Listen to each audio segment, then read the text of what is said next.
감사합니다. 네, 은혜 충만하십시오. 네, 갈라디아서는 5장부터 6장까지에 가장 많이 나오는 세 단어가 있습니다. 그것은 성령이란 단어와, 그것은 자유라는 단어와, 그리고 네 번째로 거둔다, 열매를 거둔다라는 단어를 많이 사용하고 있습니다. 하나님께서 우리에게 자유를 주셨습니다. 우리는 더 이상 율법의 매인 몸이 아닙니다. 그런데 우리의 이 자유를 순전하게 지키고 우리가 우리의 자유가 참된 자유가 되도록 이끌어주는 분이 계신데, 그분이 바로 성령님이시라는 것입니다. 우리가 우리의 자유를 남용하지 않고 성령을 쫓아 살게 될 때에 우리는 삶에서 열매를 맺게 되어 있는 것입니다. 오늘도 이 새벽에 예수 그리스도를 통해서 넘치는 성령의 역사를 누리시기를 주의 이름으로 축원합니다. 갈라디아서 6장에서는 이 성령의 열매와 성령으로 거두는 이야기를 하는 가운데, 여러분 갑자기 6절 말씀에 우리가 잘 이해가 안 되는 뜬금없는 한 가지 구절이 뛰어듭니다. 우리 6절 말씀을 다시 한번 읽겠습니다. 가르침을 받는 자와 말씀을 가르치는 자와 모든 좋은 것을 함께 하라. 아멘. 분명히 이것은 쉽게 말씀드리면 이제 목회자와 성도 간의 관계를 나타내는 말입니다. 여기서 좋은 것을 함께 하라. 이제 우리가 성경의 말로 하면 코이노니아, 성도 간의 이제 교제를 말하고 있습니다만, 이것은 그리스도 안에서의 교제를 말하는 것이죠. 아마도 바울 사도는 지금 율법주의자 때문에 이 지금 갈라디아 교회와 바울 사도 간의 이 관계가 깨어졌습니다. 그 깨어진 관계를 회복하는 것, 회복해야 되는 것을 오늘 이것을 강조하고 있다고 말씀을 드릴 수 있는 것입니다. 세상에 태어나서 사람은 세 가지의 귀한 만남을 해야 된다고 합니다. 첫 번째는 부모님을 잘 만나야 되는 것이죠. 부모님을. 두 번째 만남은 스승을 잘 만나야 됩니다. 우리의 삶의 스승, 특별히 학교 선생님과 더불어서 우리는 영적인 교사라고 할 수 있는 목회자를 잘 만나야 되는 것이죠. 특별히 우리의 자녀들이 그렇습니다. 자녀들이 앞으로 자라야 되는데, 자라면서 스승인 이 선생님, 좋은 선생님과 더불어서 그들의 영적인 지도자를 잘 만날 때에 우리 자녀들이 그들의 삶에 참된 성장이 있게 되는 거 아니겠습니까? 세 번째는 누구냐면 배우자를 잘 만나야 된다. 배우자를. 다들 잘 만나셨지요? 이럴 때 아멘을 하셔야 점수를 따지는 것인데. 네. 그 세 가지의 만남이 중요하다고 합니다. 바울 사도는 여러분 성령으로 행하고 성령으로 심는 하나의 모습으로 이 목회자와 이 성도 간의 관계를 말해주고 있습니다. 이것은 왜 그러느냐? 목회자를 통해서 영적인 양식이 공급되기 때문에 그런 것입니다. 특히 이 가톨릭의 경우를 보면, 우리는 이제 가톨릭의 이제 성직자를 이제 신부라고 합니다. 신부, 프리스트라고 우리는 영어로 안 합니다만, 그런데 원래 이제 성경이나 아니면 그들의 이제 원래 라틴어에 있어서 성직자의 이 신부란 말을 어떻게 쓰고 있냐면, 또 영어에서도 그렇습니다만 이 아버지, father라고 한다. father. 그래서 우리나라는 뭐 신부님 합니다만, 여러분 미국이나 유럽을 가면 다 신부를 향해서 father라고 한다. father. 다시 말하면 태어난 이후에 세례를 받고 그가 전해준 말씀을 따라서 자라고, 그 징계와 칭찬과 격려와 위로를 받고, 결혼한 이후엔 가정의 지도를 받고, 나중에 세상을 떠날 때는 그 말씀 속에서 하나님 앞으로 가기 때문에 여러분 그 신부, 이 영적인 지도자를 Father라고 부르고 있는 것입니다. 제가 결혼한 이후에 이제 필리핀에 가서 잠시 지냈을 때에 영어 학원을 다녔습니다. 이제 필리핀 친구들하고 이제 영어를 이제 하게 됐습니다만 좀 체계적으로 배울 필요가 있겠다 싶어서 영어 학원을 잠시 다닌 적이 있는데, 그때 이제 제가 기억하기로는 빌이라고 하는 이제 미군의 이제 퇴역 군인이 한 명 있었습니다. 백인이었고 뭐 이제 그래서 필리핀 여성과 결혼한 이후에 이제 그곳에 이제 거주한 정착한 사람이었습니다만, 제가 이제 그 수업에 들어갔는데 이제 그룹식으로 한 5명 정도 이렇게 모여가지고 토론을 주로 이렇게 하고, 토론하는 가운데 영어를 바로 잡아주는 이제 그런 이제 시간입니다만, 처음에 가서 서로 자기를 소개를 하죠. 소개를 해서 이게 뭐 하다 왔냐 그랬더니 저는 목사다라고 얘기를 했습니다. 그러니까 이 사람이 그때부터 저보다 패스트 양에서 양 목사님이라고 이렇게 불렀습니다만, 근데 그러면서 자기를 소개하기 말하기를 자기도 예전에 예수를 믿었는데 이제는 자기는 신앙을 잃어버렸다. 그래서 이제는 교회를 다니지 않는다라는 얘기를 한 것입니다. 그래서 그러냐, 이제 그래도 신앙을 다시금 찾았으면 좋겠다. 그러면서 그 수업을 하는 가운데 자유롭게 토론하면서 제가 이제 그 복음에 대해서, 예수님에 대해서, 그 하나님의 사랑에 대한 얘기를 하지 않겠습니까? 그런 얘기를 쭉 이렇게 하는데, 그런데 여러분 그 수업을 하는데 어느 날 갑자기 그 빌이라는 사람이 저한테 이렇게 부릅니다. Father 이렇게 부릅니다. 저에게. 그 당시 저는 사실 카톨릭 신부가 Father라고 부르는지 잘 몰랐던 때였습니다만, 제가 그 말을 딱 듣는 순간 제가 한 가지 느껴진 것이 있었습니다. 이 사람은 다시 신앙을 회복해가고 있다는 걸 느낄 수 있었습니다. 여러분, 하나님은 아무에게나 하나님의 말씀을 풀게 하지 않으셨습니다. 반드시 그 말씀을 받게 하는 내 교회의 목회자를 있게 하신 것입니다. 그래서 여러분, 예배를 통해서 그 말씀을 받고 영적인 양식을 채워야 되는 것입니다. 근데 여러분, 만일 함께 좋은 것을 하지 못하게 되면, 이건 다시 말씀드리면 그 관계가 어려워지면 영적인 양식이 채워지지 않는 것입니다. 그래서 여러분, 늘 목회자와의 믿음의 교제가 이루어져야 되는 것이죠.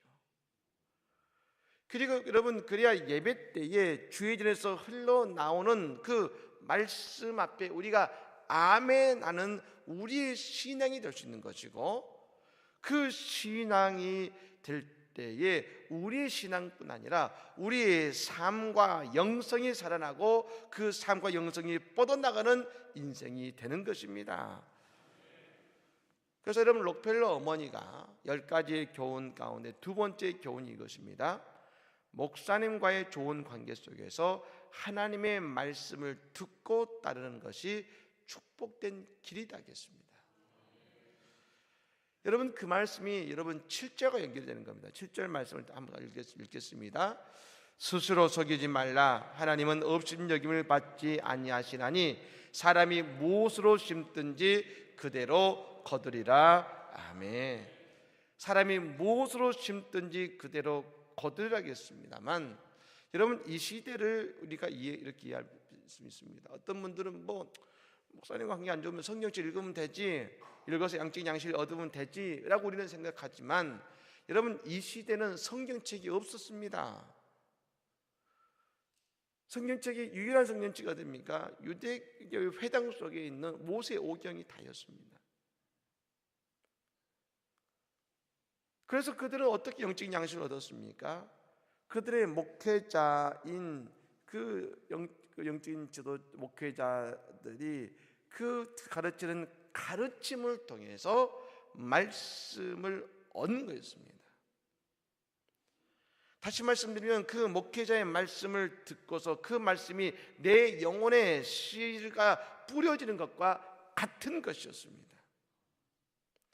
그래서 여러분, 바울사도가 어땠습니까? 가는 곳마다 바울사도는 열정적으로 복음을 전했습니다.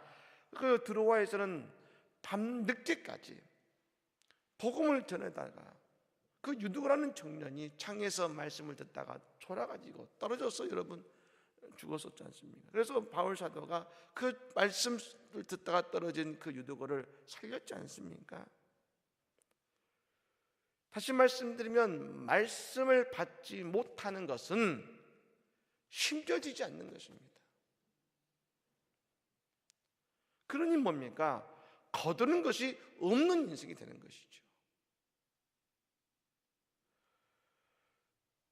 그래서 성령으로 심지 못하니 거두는 것이 없는 것입니다. 그렇다면 말씀의 씨앗이 없어서 그 인생의 말씀을 심지 못하면 우리가 뭘 심게 됩니까? 우리는 말씀이 아니면 세상의 것을 우리의 인생에 심을 수밖에 없다는 겁니다. 그러면 그 인생의 열매는 갈라디아서 5장에 나오는 것처럼 육체로 심으니 육체의 열매를 거둘 수밖에 없는 것이죠. 특별히 8절에 이런 말씀이 나옵니다. 자기의 육체를 위하여 심는 자는 육체로부터 썩어질 것을 거두라겠습니다. 이 말씀은 우리가 누군가의 지도가 반드시 필요하다는 것을 우리에게 보여주는 말씀입니다. 여기서 자기의 육체를 심는다는 것을 여러분이 영어로 보면, 우리가 이 말 한글로 보면 그럴 필요 있을까라고 할지 모르겠습니다. 영어 성경은 여러분 이 표현 좀 더 완곡합니다. 죄악된 본성을 기쁘게 하기 위해서 심는 자라겠습니다. 심는 자. 그냥 육체가 아니라 우리의 심령 속에는 죄악된 본성이 있는데 우리의 삶은 죄악된 본성을 채우는 삶이라는 겁니다. 죄악된 본성을 기쁘게 하는 삶이라는 겁니다. 그래서 우리가 말씀으로 우리의 육신에, 우리의 영혼에 심지 않으면 우리는 내 죄악된 본성을 기쁘게 하는 인생을 살 수밖에 없는 것이 우리의 모습이라는 겁니다. 그러니 혼자는 안 된다는 것이죠.